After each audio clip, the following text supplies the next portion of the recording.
आज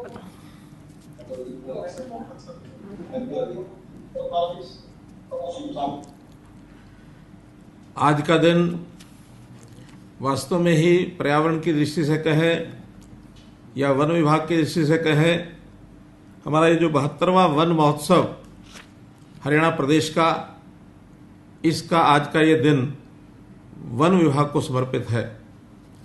मेरे से पूर्व हमारे वन मंत्री श्री कंवरपाल जी ने हमारा मार्गदर्शन किया और मैं समझता हूं कि जितनी प्रकार के विषय हो सकते थे वो सब हमारे सामने उन्होंने रखे। आज इस कार्यक्रम में हमारे साथ सभी जिला केंद्रों पर सब लोग जुड़े हैं। हमारे अन्य स्थानों पर चाहे वो चाहे हमारे एजुसेट से जुड़े हुए छात्र बंधु हैं या वन विभाग के डिविजनल कमीशन बायोडाइवर्सिटी कमेटीज के जो लोग हैं वो जुड़े हैं। मेरे साथ हमारे सहकारिता मंत्री श्री बनवारी लाल जी उपस्थित हैं।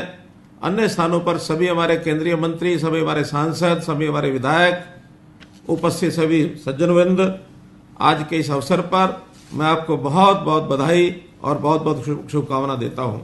मित्रों, सावन का महीना है, वर्षा अपने जोबन पर है और इस समय प्रकृति जिस प्रकार का एक सुंदर दृश्य, एक जिस प्रकार का उत्साह और उमंग, ये सब लोगों को मन भावन इस रूप में आगे बढ़ाता है। न केवल मनुष्य बल्कि वृक्ष, औषधि, पेड़, अन्य सभी फसलें वो भी सब लहला रही हैं कि इस मौसम में एक आनंद का जो भावना है वो सब उसको महसूस कर रही हैं। आज हमने जिस प्रकार से विचार करना है मित्रों, पेड़ों का जो महत्व है ये हम सबको ध्यान में रहना चाहिए कि जो पेड़ है हमारे जीवन में पर्यावरण के नाते तो महत्वपूर्ण है ही हैं। आखिर इन पेड़ों से हम फल प्राप्त करते हैं, छाया प्राप्त करते हैं और सबसे महत्वपूर्ण, क्योंकि अभी कोविड के इस 2 वर्ष के कार्यकाल का जो हमको अनुभव हुआ है, खास करके जो दूसरी लहर आई, इस समय इन पेड़ों के माध्यम से जो ऑक्सीजन की आवश्यकता पूर्ति होती है वो हमको ध्यान में आई है। आखिर ये जो आवश्यकता अगर आभास हुआ है तभी लोगों में एक जागरण भी पैदा हुआ है कि हमको पेड़ जो है वो लगाने चाहिए। अब इन पेड़ों का महत्व आज हमको ध्यान में आया, लेकिन अगर हम ध्यान करेंगे तो हमारी संस्कृति, हमारी जो एक प्रकार से इतिहास, हमारे संस्कार ऐसे हैं कि पेड़ों का महत्व तो प्राचीन काल से हमारे लोगों के मनों में ये चलता आ रहा था। कैसे हम पेड़ों की पूजा करते हैं, पीपल की पूजा करते हैं। पीपल हमको ऑक्सीजन दिन में के अलावा रात को भी हमको ऑक्सीजन जो है वो पीपल का पेड़ देता है। ऐसे इन पेड़ों के महत्व को अगर हम इनका ऐतिहासिक वर्णन सुनते हैं तो जैसे महात्मा बुद्ध को एक वृक्ष बड़े पेड़ के नीचे ही उनको ज्ञान की प्राप्ति हुई। अगर हम महाभारत के समय भगवान कृष्ण की बात देखते हैं तो ज्योतिषर में आज भी हमको वो वट वृक्ष ध्यान में आता है कि जिसके नीचे भगवान कृष्ण ने और गीता का जो संदेश है वो दिया था। आखिर इन पेड़ों का जो महत्व, ये बहुत प्राचीन काल से ही हम जो लोग इस बात को मानते हैं, हमारे घर की महिलाएं, हमारे बच्चे, हमारे वृद्ध, समाजजन, सभी लोग जाकर के पेड़ों का एक प्रकार से महत्व समझते हैं। और इन पेड़ों का जो इतिहास अगर हम देखते हैं तो हजारों साल का इन पेड़ों का महत्व है। और इन पेड़ों के नाते से यानी हम लोग जिस प्रकार से उनकी आज भी पूजा करते हैं, मैं वन विभाग को बधाई दूंगा कि वन विभाग के लोगों ने, हमारे कंवरपाल जी ने जिस प्रकार की योजना रखी कि जो हमारे वृद्ध पेड़ हैं, इन वृद्ध पेड़ों के लिए पेंशन की जो योजना शुरू की, ये अपने आप एक अभूतपूर्व योजना है। ये केवल मैं समझता हूँ हरियाणा में ही इसकी पहल हुई है, ऐसा समाचार हमको कहीं मिलता नहीं है। पेड़ भी मनुष्य जीवन की तरह एक उनका भी अपना जीव होता है। जीव के नाते से वो बीज रूप में जब आगे बढ़ते हैं, बीज बोया जाता है और एक छोटे से बीज के अंदर बरगद जैसे पेड़ का एक यानी स्वरूप निकलता है। तो ऐसा उसके अंदर एक बीज का जो रूप है, उसका एक अस्तित्व जो बनता है, वो हमारे चलते हुए जीवन को एक हमको प्रवाह के रूप में और संस्कार देता है। बाद में पेड़ जब पौधा जो होता है, पेड़ कभी लगाया नहीं जाता, वास्तव में पौधे ही लगाए जाते हैं। पौधा जो है बचपन का रूप होता है और उस पौधे को बचपन के नाते से जब लगाते हैं, बाद में उसका रक्षण भी करना पड़ता है। क्योंकि हम देखते हैं कि पेड़ लगाते हैं बहुत हैं। हमने पहले टारगेट करोड़ों का पहले भी लिया है, इस बार भी हमारा टारगेट 3 करोड़ पेड़ों का है। लेकिन पेड़ लगाना तो शायद बहुत आसान भी है और लग भी जाते हैं, लेकिन मेरा कहना है कि उन पेड़ों की रक्षा सुरक्षा करना, कम से कम प्रारंभिक 3 वर्ष से 5 वर्ष तक का जो पौधा है, जब तक वो जड़ नहीं पकड़ लेता तब तक की उसकी रक्षा सुरक्षा करना ये बहुत अनिवार्य है। तब जाकर के उसका जो यौन रूप खड़ा होता है, उसका तना बढ़ता है, उसके फल यानी उसके जो टहनियाँ होती हैं, पत्ते लगते हैं, फल फूल लगते हैं, और एक यौन अवस्था के बाद धीरे धीरे वो वृद्ध अवस्था में पहुंचता है। तो जैसे मनुष्य जीवन होता है, इसी प्रकार पेड़ का भी जीवन है। इसके प्रति भी हमारी संवेदना वैसी होनी चाहिए जैसे हम एक व्यक्ति के, मानव के जीवन के साथ करते हैं। तो पेड़ों का जो स्वरूप है उसी प्रकार से हमको चलाना चाहिए। जगदीश चंद्र बसु ने ऐसा कहते हैं कि अपनी प्रयोगशाला में प्रयोग किया और उन्होंने ये बताया कि हाँ, पेड़ों में भी जीव होता है। लेकिन उन्होंने तो अब आकर बताया है पेड़ों में जीव होता है, ये बहुत से हमारे प्रयोग बहुत पहले से भी हुए हैं। ऐसे पेड़ भी हैं जो मुरझा जाते हैं और मुरझाने के बाद मान लो अगर उनको काट दिया जाता तो काटने के बाद फिर वो बाद में मौसम के हिसाब से फिर उनमें पत्तियां आती हैं, फिर वो फूलते फलते हैं, बसंत ऋतु में फिर उनका एक नया आकार बनता है। तो ये जीवन की जो परंपरा होती है पेड़ों में भी इस प्रकार से हमको दिखाई देती है। हमारा जो एक प्रकार से पर्यावरण का विषय है, इसको हमको संभाल के रखना होता है। पेड़ों की कटाई होने से बहुत बड़ी संख्या में जो पेड़ कटते हैं तो पर्यावरण बिगड़ता है। इसको संवारने के लिए हमको लगातार पेड़ पौधे लगाने चाहिए। हमने पिछले वर्ष एक योजना बनाई थी कि हमारे जो छात्र हैं, स्कूली छात्र 6ठी से लेकर के और 12वीं तक के हर जो छात्र है एक पौधा लगाएगा और 3 वर्ष तक उसकी सुरक्षा करेगा। हमने 3 वर्ष तक उसको हर 6 महीने बाद 50 रुपया देने की व्यवस्था की थी। क्यों की थी? इसलिए की थी कि उसको थोड़ा लालच रहेगा, लेकिन उसके कारण से उस पेड़ की, उस पौधे की वो 3 वर्ष तक सुरक्षा भी करेगा। और 3 वर्ष तक सुरक्षा अगर पौधे की हो जाती है तो जैसे मैंने पहले कहा वो जड़ पकड़ जाता है। वो योजना हमारी पौधगिरी के नाम से सफल हुई। इस बार फिर उसी प्रकार से हम योजना बना रहे हैं। आज जैसे हमने एक पौधारोपण पौधशाला इस नाते से जो स्कीम का लॉन्च किया है, उसमें भी हम इस पौधशाला के माध्यम से हर एक व्यक्ति को, हर एक विद्यार्थी को कि जो हमारी नर्सरीज हैं, कहाँ से किस प्रकार का पौधा हमको मिल जाएगा, उस पौधे को वहां से हम प्राप्त कर सकते हैं। तो इस पौधशाला के माध्यम से हमको ये भी जानकारी मिलेगी कि कहाँ से कौन सा पौधा हमको मिल सकता है। पौधा हमेशा ऐसा छांटना चाहिए जो फलदार भी हो और छायादार भी हो, और हमारी जहां हमने पौधा लगाना है वहां की जलवायु के हिसाब से अनुकूल भी हो।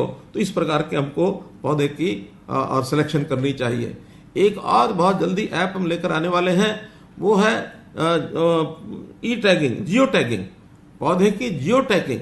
इसका एक ऐप जल्दी विभाग द्वारा बनाया जा रहा है, जिसमें से जब जो पौधा लगाया जाएगा वो किस स्थान पर लगा है और उसी स्थान पर हर 6 महीने बाद उसका अगर चित्र लेकर के अपलोड किया जाएगा तो ये सुनिश्चित होगा कि जिस पौधे को लगाया था वही पौधा हर 6 महीने बाद उसका चित्र लेकर के और अपलोड किया जा रहा है, ताकि वो आगे चल करके और हमें सुनिश्चित हो सके कि ये पौधा 3 वर्ष अथवा 5 वर्ष तक इसका जो है जीवन वो बचा है, वो चल रहा है।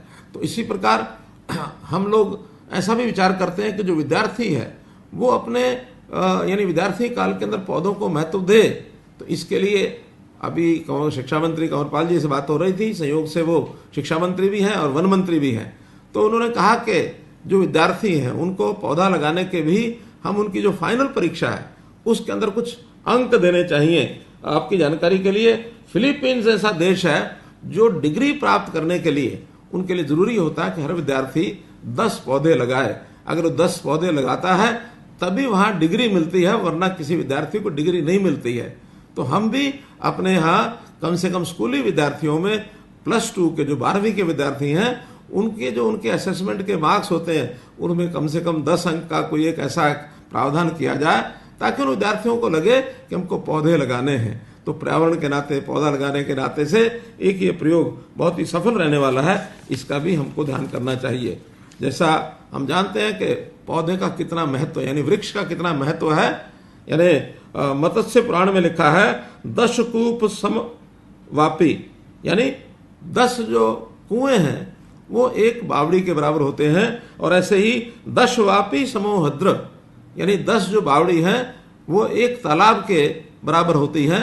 तो इस प्रकार 10 तालाब जो हैं, 10 हृदय समपुत्रो, 10 तालाब अगर बनाए जाएं तो एक पुत्र प्राप्ति का पुण्य मिलता है।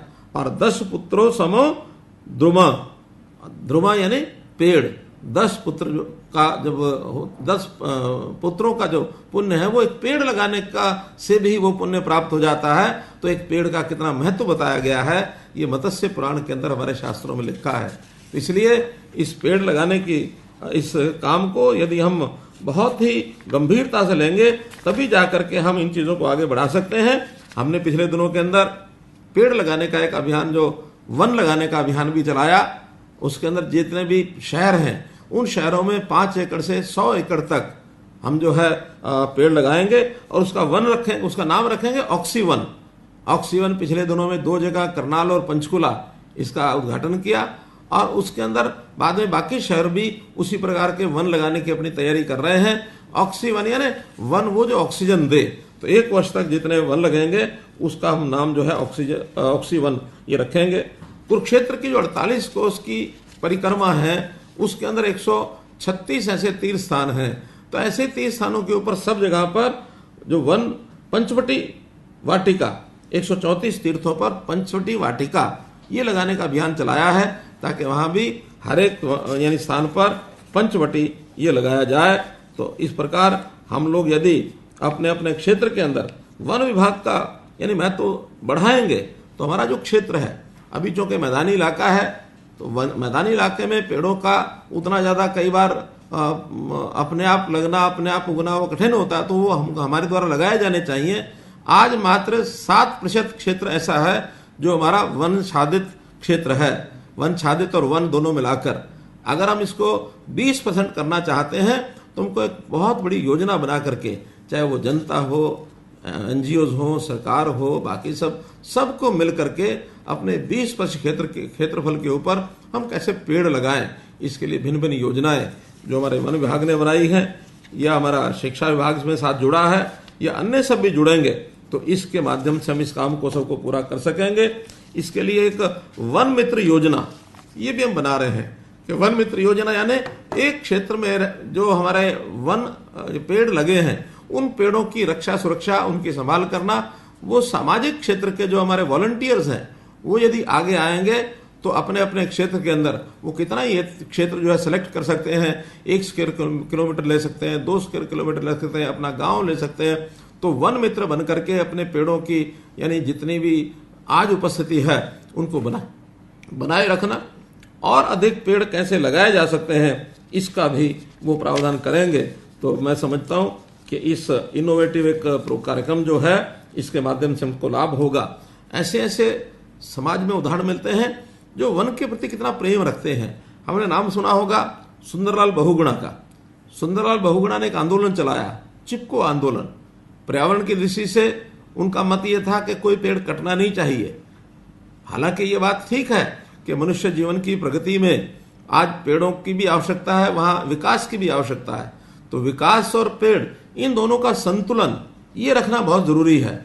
आखिर केवल जंगल ही जंगल है और वहां विकास की चीजें नहीं होंगी तब भी आज के मनुष्य जीवन में हम जिस प्रकार से आगे बढ़ना चाहते हैं तो शायद बढ़ नहीं पाएंगे। तो इसलिए हमें इस औद्योगिक विकास के नाते, इंफ्रास्ट्रक्चर के नाते जो पेड़ कटते हैं, जो हमारी आवश्यकता है, वो भी एक संतुलन बना करके हमको उसको काटना चाहिए। लेकिन बदले में जितने पेड़ कटते हैं अगर ये संकल्प हम ले लें कि 1 के बदले 10 पेड़ हम लगाएंगे और 10 पेड़ सबके सब सर्वाइव नहीं करेंगे, मानो उसमें से 3-4 भी सर्वाइव करते हैं तो जितने पेड़ कटेंगे उसके 4 गुना और बढ़ सकते हैं। तो इस संकल्प के साथ हमको आगे बढ़ना होगा। अगर हम इस प्रकार से करेंगे तो निश्चित रूप से हम जंगलों को भी बचा पाएंगे, पेड़ों को भी बचा पाएंगे। हम पेड़ को बचाना, जंगल को बचाना माने जैसे हम अपने घर को बचाते हैं, ये ठीक है, 4 दीवारी के नाते से हमारा घर होता है, उस घर में हमको आश्रय स्थल के रूप में वहां रहने के लिए पर्याप्त सुविधा होती है। लेकिन हम ये माने कि हमारे अलावा जंगल में जीव जंतु बहुत होते हैं। जो जीव जंतु होते हैं उनका घर तो जंगल ही है। आखिर अगर हम जंगल को बचाएंगे, पेड़ों को लगाएंगे तो किसी पक्षी को घोंसला बनाने के लिए भी जगह मिलेगी। जंगलों के अंदर जो जीव जंतु हैं उनके रहने के लिए उनके घर, उनके खाने पीने की चीजें वो सब वही मिलती हैं। तो केवल मनुष्य अपने आप में पर्याप्त नहीं है, मनुष्य को इन सब चीजों का सहयोग करके और एक सामंजस्य बैठाकर इन चीज़ों को आगे बढ़ाना होगा। फिर चाहे वो पेड़ हो, चाहे वो जीव जंतु हो, चाहे पक्षी हो, चाहे पानी हो। पानी पर्यावरण के नाते इसकी भी हमको चिंता करनी है। अगर पानी की चिंता हमने नहीं की तो आने वाली पीढ़ियां हमको कोसेंगी। इसलिए पानी को बचाना, यानी एक व्यक्ति, जैसे मैंने सुंदरलाल बहुगुणा का नाम लिया है, ऐसे ही प्रोफेसर राजेंद्र सिंह राजस्थान के, उनको वाटरमैन ऑफ इंडिया कहा जाता है। वो पानी की ही चिंता करते हैं कि पानी जो है वो यानी धरती जमीन में से ज़्यादा निकाला ना जाए, जहाँ पानी है उसका संरक्षण किया जाए और पानी के नाते से उसका उपयोग कम से कम उपयोग करके उस पानी को बचाया जाए। पानी अगर मानो हमारा उपयोग भी होता है तो उसको प्रोसेस करके उसका रीयूज करना चाहिए, रिसाइकल करके रीयूज करना चाहिए, ताकि कम पानी में भी हमारी जो आवश्यकता पूर्ति वो हो सके। अन्यथा पानी का दोहन यदि हम आगे करते रहेंगे तो विरासत में हम जमीन अपनी सूखी दे के जाएंगे। तो इसलिए हमने तो मेरा पानी मेरी विरासत ये योजना शुरू की, क्योंकि खेती में धान जो है वो धान की फसल बहुत पानी पीती है। हमने आह्वान किया किसान को भी कि धान की फसल को कैसे हम कम कर सकते हैं, और धान की फसल कम करेंगे तो हम उसके लिए एक इंसेंटिव भी 7,000 रुपया प्रति एकड़ इंसेंटिव हमने दिया है। मुझे खुशी है कि पिछली बार किसानों ने इस बात को स्वीकार करके 1 लाख एकड़ में अपना जो धान है वो कम बुआई की और उसका पानी बचाया है। इस बार वही बढ़ा करके हमने आह्वान जो है 2 लाख का कर दिया है कि 2 लाख जो एकड़ है उसके अंदर धान की बुआई कम की जाए ताकि पानी की बचत हो। तो किसान हमका हमारा सहयोग कर रहे हैं, इसके लिए मैं किसानों का भी बहुत बहुत धन्यवाद भी करता हूं। तो इस प्रकार से हम लोग अगर पेड़ों के महत्व को समझेंगे तो जीवन को सुखी पाएंगे। ऐसा कहा जाता है कि अगर कोई एक रेलवे इंजन 40,000 किलोमीटर चल करके जितनी कार्बन डाइऑक्साइड छोड़ देता है, कहते हैं कि एक पेड़ इतनी ऑक्सीजन जो है अब्जॉर्ब कर लेता है। 40,000 किलोमीटर एक गाड़ी चले जितनी ऑक्सीजन छोड़ता है, तो एक पेड़ इतनी कार्बन डाइऑक्साइड सोख करके और बदले में हमको ऑक्सीजन देता है। अगर पेड़ों की कमी हो गई तो ये कार्बन डाइऑक्साइड को सोखने वाला तंत्र ये भी हमारा खत्म हो जाएगा। तो इस प्रकार से इस सारे पहलुओं को ध्यान में रखते हुए और इन आवश्यकताओं की पूर्ति, चाहे वो पानी है, चाहे छाया है, चाहे फल है, चाहे लकड़ी है। यानी लकड़ी तो कहते हैं कि जीवन शुरू होता है तब लकड़ी की शुरुआत हो जाती है। पालना जो होता है वो भी लकड़ी का बनता है और उस पालने में बच्चा झूलता है, और जब अंतिम चरण होता है व्यक्ति का तो उसके बाद भी लकड़ी उसी समय काम आती है। दाह संस्कार भी लकड़ी के बिना होता नहीं है। तो इसलिए पूरा जीवन यानी शिशुकाल से और वृद्धावस्था तक लकड़ी हमारे लिए कितनी महत्वपूर्ण है। और चाहे फिर ऑक्सीजन अब जैसा आवश्यकता पड़ रही है, इन सब चीज़ों की आवश्यकता की यदि पूर्ति करनी है तो पेड़ को अपना साथी बनाए, और पेड़ अगर ज़्यादा होंगे तो निश्चित रूप से हम जो है मिल करके पेड़ों के साथ मिल करके अपने जीवन को चलाएंगे तो हमारा जीवन भी सुखी होगा। हम चाहे स्वार्थ की बात करें तो स्वार्थ भी क्या होता है कि जहाँ कहीं हरियाली होती है ना, वहाँ की तो अगर घर किसी का बना हुआ हरियाली में तो लोग वहाँ रहने के लिए भी पसंद करते हैं। उस घर का हमको किराया भी ज़्यादा मिल सकता है, उस घर की कीमत भी ज़्यादा मिल सकती है। हम भी हरियाली को देख करके जब छुट्टियाँ होती हैं तो पहाड़ की तरफ घूमने को जाते हैं। क्यों जाते हैं? क्योंकि हरियाली है, हरा भरा है। तो चाहे हम अपने व्यक्तिगत जीवन के स्वार्थ को विधान करें तो भी पेड़ों के महत्व को कम ना आके पेड़ बहुत महत्वपूर्ण है। तो आज के इस दिन, वन महोत्सव के दिन, हम जो है सारे प्रदेश में जहाँ जहाँ बात मेरी पहुँच रही है, मैं अपील करता हूँ सब लोगों को कि अपने जीवन में पेड़ लगाने का एक जो संकल्प जरूर लें। कोई भी अवसर आए, कभी जन्मदिन आए तब पेड़ लगाएं, किसी की स्मृति में लगाना तो स्मृति दिवस के दिन पेड़ लगाएं, वर्षा के दिन, ये जो 3 महीने होते हैं जुलाई, अगस्त, सितंबर, इन 3 महीनों में अपने आसपास के क्षेत्र में हम हरा भरा करने के लिए पेड़ लगाने का संकल्प करें। आज के इस अवसर पर आपको पुनः बहुत बहुत शुभकामना, बहुत बहुत बधाई, बहुत बहुत धन्यवाद।